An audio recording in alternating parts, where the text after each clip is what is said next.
بسم اللہ الرحمن الرحیم۔ السلام علیکم ناظرین، اشفاق احمد کی واقعات کے ساتھ ایک اور خوبصورت واقعہ ناظرین کی خدمت میں پیش کیا جاتا ہے۔ ایک ہوٹل میں ایک بابا جی برتن مانجتے تھے۔ 70 سال کی عمر تھی، بوڑھے آدمی تھے۔ ان کا ایک بیٹا تھا، ایک بہو تھی، ایک پوتا تھا، لیکن وہ بیچارہ بیٹا بیمار رہتا تھا اور خود مزدوری کرتے تھے۔ ایک دن میرے پاس آئے، کہنے لگے میم صاحبہ مجھے کچھ دن چھٹی چاہیے۔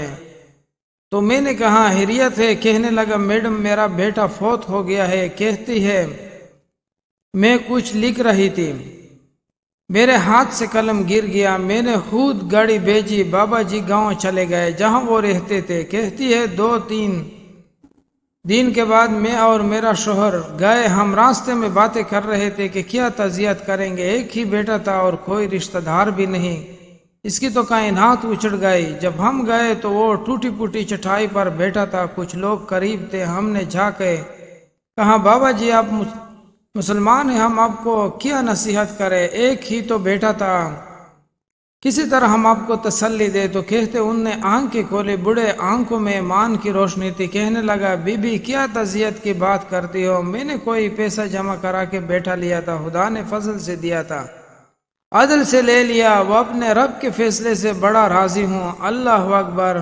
وہ خاتون کہتی ہے کہ میں نے بابا جی سے کہا چلو 1 مہینے کی چھٹی کر لو، تو کہنے لگا نہیں میں مسلمان ہوں، محنت کی روٹی کھاتا ہوں، میں انشاءاللہ 2-3 دن کے بعد واپس آ جاؤں گا۔ یا اللہ کی قدرت کے ابھی 2-3 ماہ گزرے تھے کہ پھر آ گیا۔ کہنے لگا میڈم چھٹی چاہیے کچھ دنوں کے لیے۔ میں نے کہا خیریت؟ اور میری بہو بھی فوت ہو گئے ہارٹ اٹیک سے۔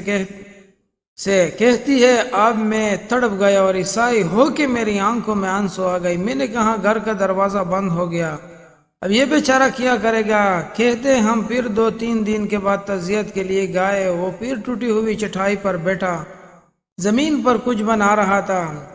میں قریب گئی، میں نے کہا بابا جی آپ تو تسلی آپ نے خود ہی کرنی ہے۔ اس نے آسمان کی طرف دیکھا تو کہنے لگا بیٹی کوئی پریشانی نہیں، میرا بیٹا بغیر شادی کے بھی تو فوت ہو سکتا تھا، بس میرے مالک نے جب چاہا جیسا چاہا ہوا، میں انشاءاللہ 2-4 دن کے بعد آ جاؤں گا۔ یہ میرا 3-4-5 سال کا پوتا ہے، اب یہ اسکول میں داخل ہوا ہے، میں ساتھ لے جاؤں گا، وہاں میرے ساتھ اوپر کوارٹر میں جہاں میں رہتا ہوں یہ بھی وہاں رہے گا۔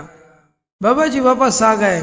کبھی کبھی میں چھت پر کھڑے ہو کے دیکھتی کہ دادا گھوڑا بنایا ہوا ہے، وہ سویرے سویرے اٹھتا، اسے اسکول چھوڑ کے آتا، شام کو لے کے آتا، بہت پیار کرتا تھا۔ 3ری منزل پر ہم نے ایک کوارٹر دیا ہوا تھا، وہاں دادا پوتا رہتے۔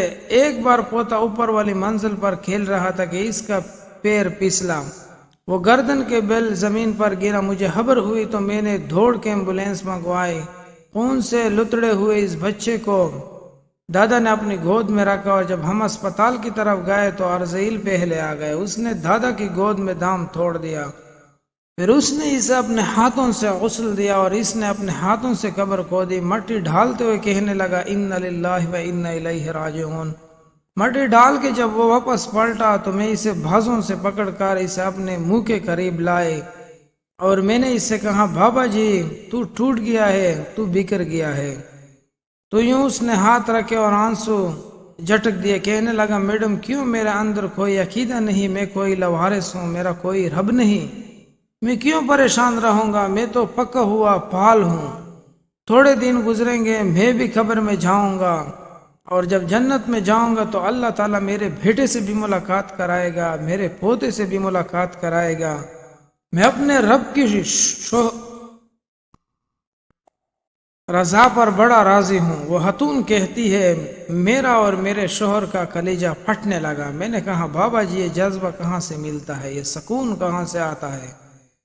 کہنے لگا تمہیں لینی ہے؟ میں نے کہا ہاں۔ تو کہنے لگا تو بھی میرے نبی صلی اللہ علیہ وسلم کا کلمہ پڑھ دو، اللہ تجھے سکون عطا کرے گا، کیونکہ دین اسلام میں سکون ہے، اللہ تعالیٰ کی ذکر میں سکون ہے، اور انسان کو وہی ملتا ہے جو کچھ اس کے نصیب میں ہوتا ہے۔ سب دوستوں سے گزارش ہے کہ اچھے واقعات حکایات کے لیے اس چینل کو ضرور سبسکرائب کریں۔